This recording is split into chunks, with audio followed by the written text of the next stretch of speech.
All right, welcome back to the Beast Game Podcast. And today we're talking about Fake X-Men, The Umbrella Academy, Season 2 of Umbrella Academy.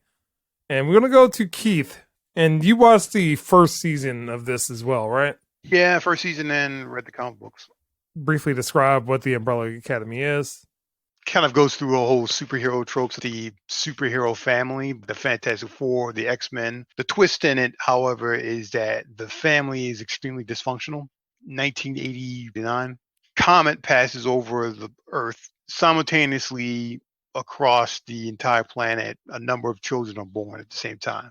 An eccentric professor by the name of Reginald Hargreaves acquires 7 of those children, believing that they would have special abilities and would be key in fighting evil and saving the world. Fast forward several years, almost 25, 30 years, and they're all very dysfunctional. Reginald Hargreaves has passed away. A couple of the students have also passed away. They're raised as siblings, but they've all got their own emotional baggage and problems because of the way they were raised by a very non-Professor Xavier father figure. The first season ended on something of a cliffhanger. So if you haven't seen the first season, I suggest you go check it out. There will be spoilers to the first season.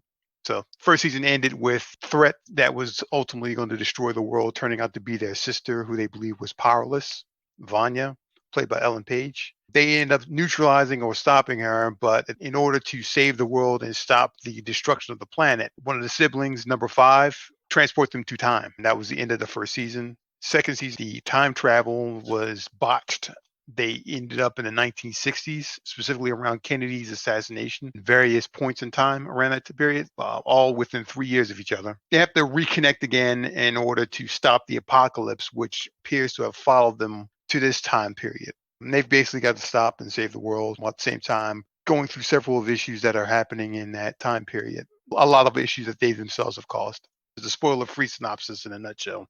All right, so what did you think of the second season? The first season was, they went a little too far in trying to embrace a quirky nature. The comic book was a bit serious, but at the same time, it was tongue-in-cheek in how it parodied the superhero trope.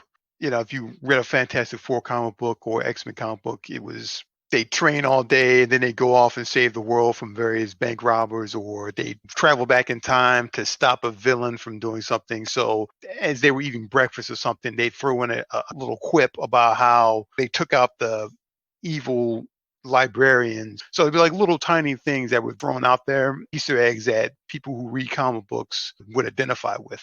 The part of the charm, because while I kind of went that route with it in the comic books, it was that tongue-in-cheek manner. There was also serious issues. One of them was a drug addict. So it was a lot like Watchmen, but not as serious, if that makes sense. They didn't try to be quirky this time around. They went with the time period and the subject matter that was going on during that time.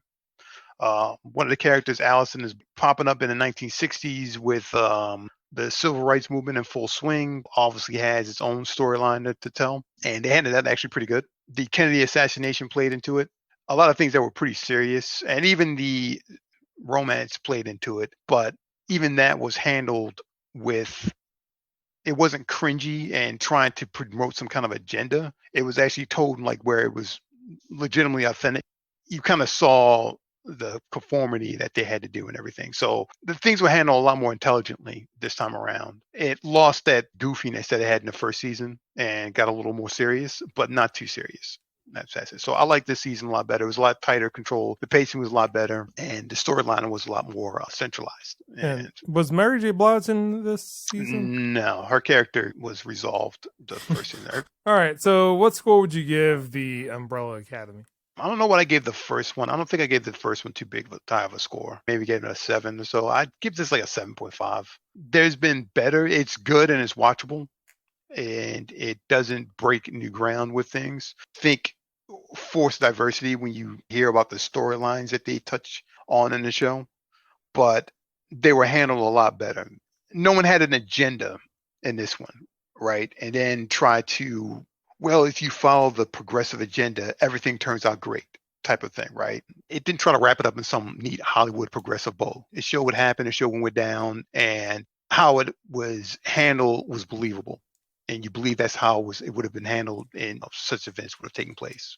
So I was appreciative of that. The brow I beating. burned out from all that stuff. Prefer they just like tell it how it is, leave history alone, learn from it, don't try to change it, that type of thing. And that's what they did in this case. All right, so that is the Umbrella Academy that is on Netflix and Beast Game Podcast. Give it a look-see. Though I wouldn't call it fake X-Men. Fake X-Men.